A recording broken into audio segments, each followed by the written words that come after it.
here, Krishnananda, who has just recently gotten back from India, and he's going to share some of his adventures and stories and insights with us. Okay. And as Susan said, my wife and I, Karuna, just got back, and it was our first trip to India, and it's something that we've wanted to do for the last 18 years, ever since we were with our teacher, Swami Kailashananda. You know, he had come to New York every year, and we got the teachings with him up there, so it wasn't until he left the body that we felt drawn to go there. And what I like to do is just start out is just kind of pass around a few pictures of some of the missions and temples that he has in the Rishikesh, Lakshman Jula area. Essentially, anything that's orange with a spiral on the top is one of his temples or centers. This picture over right here, these two here, are temples. This picture here that I'm going to pass around is his Sitaram Dham mission. It's a 17-story building that houses temples, a hospital, and a school at one point, but my understanding is they outsourced the school to the Indian government many years ago, but it's still physically located within the property. This particular picture right over here is a Shiva temple that's up on the top of a hillside called the Bhutnath Temple, and it's actually right overlooking the valley. It's the highest point in the Rishikesh Valley. And this is a close-up of one of the big temples, the Trimbakam Temple here. That and again, it got cut off when this was the first picture I printed out, and again, I was having technical difficulties, and I cut it off. But that's Karuna in the back there, her back walking over. And, you know, as those are just being passed around and sharing that with you, I just wanted to share with you some of the general observations that I had in India and kind of what it meant to me spiritually and what I got out of it. And when I'm going to speak, I'm going to be talking in generalizations. So I don't want anybody to misinterpret when I say something that, you know, every Hindu or every Indian is this way, or when I compare it to the West, that everybody in the West and every American is this way. Again, these were just kind of like generalized observations that I made and what it meant to me and my own spirit and soul. When we got to Rishikesh, which was where we spent the whole trip, is that it's an intensely spiritual place. 4 o'clock in the morning is considered Brahma Muhurta, and it is the best time to get up and do your spiritual practices and meditate and so forth, because the yogis say that's the most peaceful time to meditate. Well, at 4 o'clock in the morning in Rishikesh, everybody's up. They got loudspeakers going on, you know, where they're doing the chanting through the loudspeakers. I'm sure some of you have been there, so you can relate to what I'm saying. And they've got the loudspeakers going. Everybody's doing arti on the Ganges. So, I would say, well, if everybody's up at 4 o'clock in the morning, is it really that peaceful? Shouldn't we just sleep in till 7 or 8 when everybody kind of goes to breakfast? You know? But it was a place where an intensely spiritual aspect. Wherever you are going, wherever you are walking, you are hearing the chanting, you are hearing the mantras, you are smelling the incense. Everywhere was about God, yoga, and religion. And the other aspect of what we observed in India was just the wonderfulness of the people. That they kind of give you a story or an example. It's a very congested area. On the roads, they have no rhyme or reason how they drive. So I rented a moped, and I was going around on this moped, and you would be driving down a 2-lane road, and there'd be 4 trucks coming at you with a herd of cow in the center. You know, and everybody's honking the horn. Everybody's going crazy. It's complete chaos. You come to an intersection, there's no stoplights, there's no traffic light, and everybody is fighting to get across the intersection. It's complete mayhem. But what we noticed there is nobody got angry. Nobody ever, there was no road rage, nobody was cussing, nobody was flicking the finger at anybody. It was total peaceful chaos is what it was. And the people, even if you would come up to an intersection and there'd be 5 people almost hitting each other, everybody would just be like, oh, namaste, namaste, smile, just kind of go their own way. And it was just such a surrendering of the soul. Their spirit had that equanimity in this total chaos. And I remember when I was in New York City that I was just seeing road rage all the time in Manhattan. I mean, one time I was crossing the road and this guy in a truck almost hit me. And then he almost hit me as I had the walk sign. And so he was literally right there in front of me. So I tapped this truck to say, excuse me, like this, I'm here, you almost hit me. This guy, 250-pound guy, jumps out. He just starts like he's going to rip my head off. Okay? So I said, Krishy, just walk away.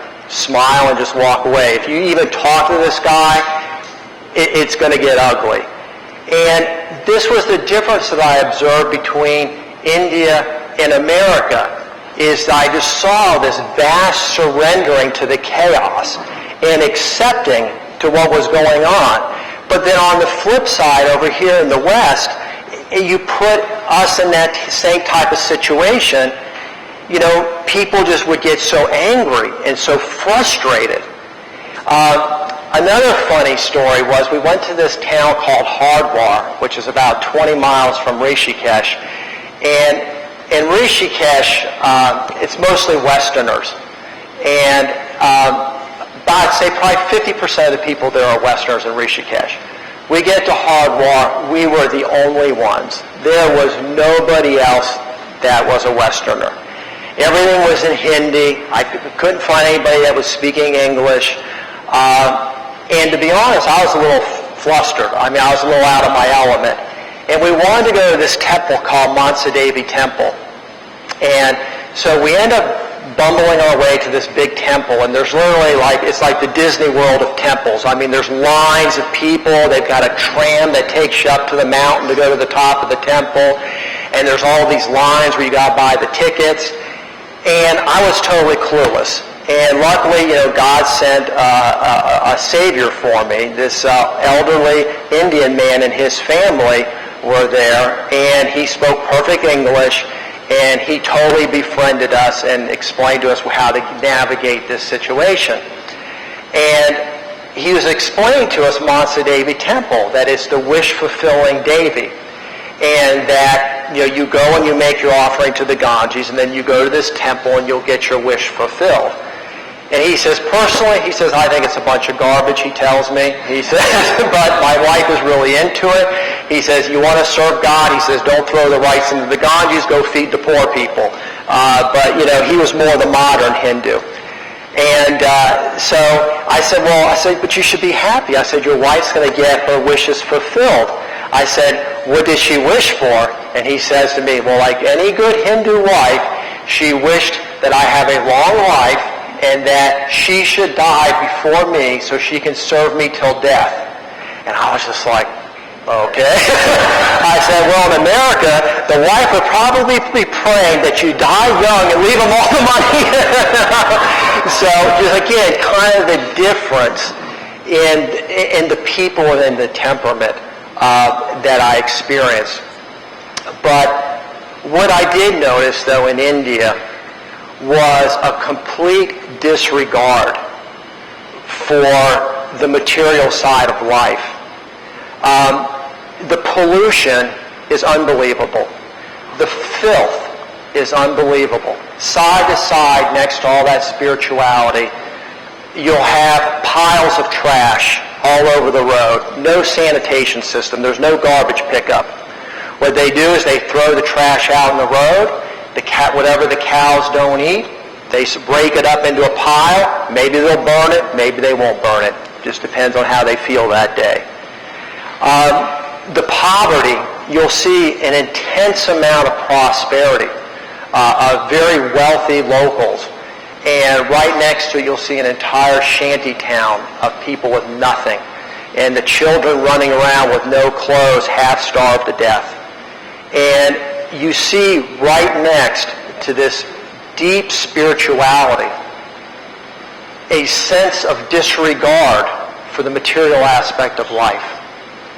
And what Karuna and I noticed is that all the charitable organizations in India, not all of them, but most, all the ashrams had their charitable organizations.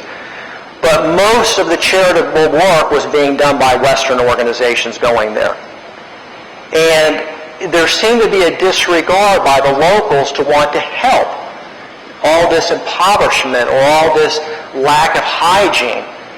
And we couldn't help but compare it to here in the West, where we have a charitable organization for every cause. Save the manatee, save the cat, save the dog, save the whales. We are very action-oriented in the West. And we're very much on top of wanting things clean, proper, and we want that physical aspect of our lives to turn. But perhaps we lack the spiritual side, that surrendering aspect. And when my teacher came to America, what he had told us was his mission when he came back in the 1950s was to join the East and the West. He says the East, has the spirituality. He says they lack the materiality. He says the West has the materiality, but they lack the spirituality. And he would always tell us how our life was like a cart with two wheels. And that if a person is to progress spiritually and materially, that both wheels of our cart have to spin in unison. We cannot neglect the spiritual aspect of our life for the material aspect. And we can't neglect the spiritual for the material and the material for the spiritual. They must turn together. And we saw that this polarity was naturally trying to balance itself out. Because as I mentioned, there were so many Westerners in Rishikesh. They're all dressing like I am, with the little Hindi shirts and stuff like that, trying to go native, okay? And we saw so many of the Easterners dressed in blue jeans and Nike tennis shoes. So it was so funny to see that. But again, it was like this energy trying to balance itself out somehow. The West coming over to the East and the East wanting to come over to the West. And every young kid I met, oh, you're from America, he was like wanting to worship me. Can I be your friend? Give me your email address. I want to hook up. I want to come to America. That draw of happening. And that polarity and that energy that's always trying to balance itself must be balanced in the human psyche. It must be balanced in our life if we're all to evolve and grow the way we want to grow. And I'm going to share something that Karuna wrote that was very applicable to this. Karuna, in my opinion, not that I might be biased, is a very good writer. She writes poetry and also is a contributing writer to a lot of magazines. Predominantly one that she contributes a lot to is Asana Journal out of Hong Kong. And I encourage any of you who are looking for an authentic magazine of spirituality to look them up. They don't advertise. It's non-profit. The subscription price just covers the production and the shipping cost. And as I mentioned, they're an excellent magazine called Asana Journal. And it's not just about Hatha Yoga, it's all aspects of spirituality. But she wrote an article that she has yet to submit that will be probably published in the next couple months called Fight and Surrender. And fight, to me, represents the Western aspect. Energy, action. Surrender is that aspect of the Eastern, where they're just totally accepting, surrender to everything. So what? There's trash on the ground. It's God's will. Namaste. The guy almost hit me in the intersection. Namaste. It's God's will. We don't need to change it. We don't need to put a stoplight there. It's God's will. That's the surrendering aspect. So she says, fight. The Kundalini energy of Ida and Pingalam must be made to travel up the Sushumna through vertical movement. This requires will, force, or fight. Mind, like water, has a tendency to go downward as thoughts seek the path of least resistance. Thoughts, energy is always going to go to its lowest, least path of resistance. We must make effort to raise our kundalini and use our willpower and our determination. As spiritual warriors, we must strive against inertia, apathy, depression, and darkness, limited perceptions. Fight is the driving force for aspiration and inspiration. It keeps one engaged in practice. You cannot change if you do not keep up the fight. Fight means self-effort, effort to learn, to practice, to show up. Through self-effort, we shape and mold our body, mind, and destiny, our inner psychology of our kundalini to move upwards and to reach for lofty, noble heights of transformation and realization. Surrender. This is the horizontal movement of acceptance which rests in equanimity, purity, reverence, and contentment.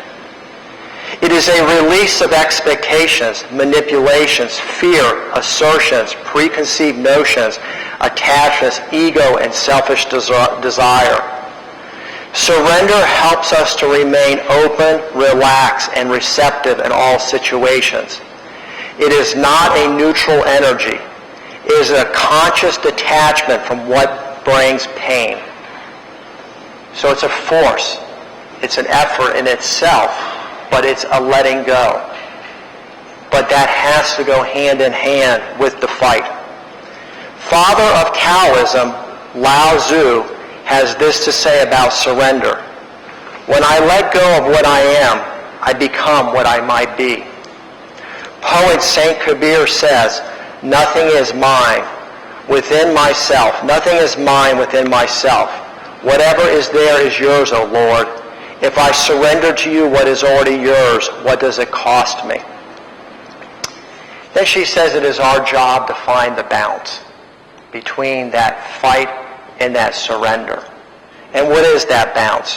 Where our lower nature rises up in fight to meet the horizontal aspect of surrender, a perfect harmony is represented. The seat of harmony is reflected at the base between two eyebrows. The cross up from the nose and the cross above the eyebrows is the place where the both energies meet, and moving in opposite create friction. The effort that it takes to raise the kundalini through our actions, through our willpower, through our practice, brings the energy up to the third eye. That's the vertical movement. The surrendering energy happens at the third eye and is a horizontal energy or movement out of laying flat and surrendering. That represents the cross of crucifixion, the crucifixion of our ego where the two meet. And meditation helps us to achieve that. It helps us that we focus on that third eye. We're bringing that acceptance and we're bringing that surrender through our effort of meditation to bring the energy up. And so with that, Susan is going to lead us in a beautiful meditation that will help us to achieve that balance that we're all so desperately seeking in our life and that we want and that the entire universe wants. Because we're not the doer. We think we're the ones looking for the balance. But it's really the polarity itself that is seeking the balance, and we're just moving with those polarities. So, namaste all, and thank you.